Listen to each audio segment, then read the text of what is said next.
Hi friends, இன்னையோட recipe நொம்பு கஞ்சி.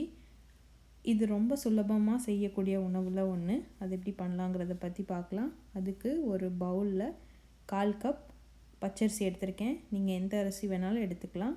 1 teaspoon வெந்தயம், 1 டீஸ்பூன் உளுந்து, 1/4 கப்புக்கும் கம்மியாக பச்சைப்பருப்பு எடுத்திருக்கேன்.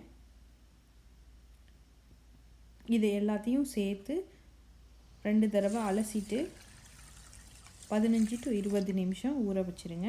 நொம்பு கஞ்சியை ஓப்பன் பேன்லேயும் பண்ணலாம், குக்கர்லேயும் பண்ணலாம். சீக்கிரமாக பண்ணணுன்னா குக்கரில் பண்ணிடுங்க. நான் இன்றைக்கி குக்கரில் தான் பண்ண போகிறேன்.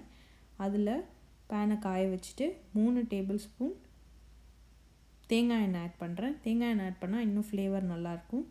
அதில் ஒரு பட்டை, கிராம்பு, ஒரு ஏலக்காய், காரத்துக்கு ஒரு பச்சை மிளகாய், 8 பல் பூண்டு, சீவின இஞ்சி, இது எல்லாத்தையும் சேர்த்து ஒரு நிமிஷம் வதக்கிட்டு அரை வெங்காயம் அதையும் சேர்த்து ஒரு நிமிஷம் வதக்கிடுங்க.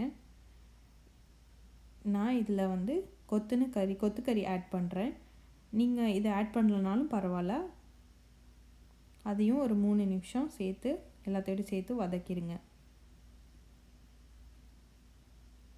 பாதி தக்காளியை ரொம்ப வெங்காயம் தக்காளி ஆட் பண்ணிங்கன்னா பிரியாணி மாதிரி ஆயிரும். அதனால் நான் பாதி வெங்காயமும் பாதி தக்காளியும் ஆட் பண்ணுறேன்.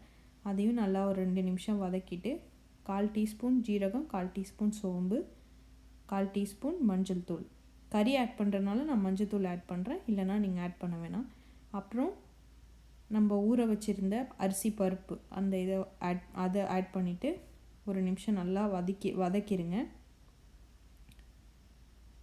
தண்ணி அது கொதி வந்தோடனையும் உப்பு தேவையான அளவு உப்பு போட்டுட்டு தேவையான அளவு தண்ணி, உங்களுக்கு எந்த அளவுக்கு கஞ்சியோட கன்சிஸ்டன்சி வேணுமோ அந்த அளவுக்கு தண்ணி விட்டுட்டு கொத்தமல்லி இலை போட்டு ஒரு 4 விசில்லேருந்து 5 விசில் வேக வச்சுருங்க. ப்ரெஷரெல்லாம் போனதுக்கப்புறம் அதை ஒரு பாத்திரத்தில் மாற்றிட்டு 1/4 கப் ஃப்ரெஷ்ஷாக எடுத்த தேங்காய் பால் அதையும் ஆட் பண்ணிடுங்க. ஆட் பண்ணிவிட்டு அது ஒரு நிமிஷம் கொதிக்க வச்சிங்கன்னா நம்மளோட நோம்பு கஞ்சி ரெடி ஆயிரும். இதை நீங்கள் சமோசா எந்தோட ஆப்பிடைசரோடையும் நல்லா போகும்.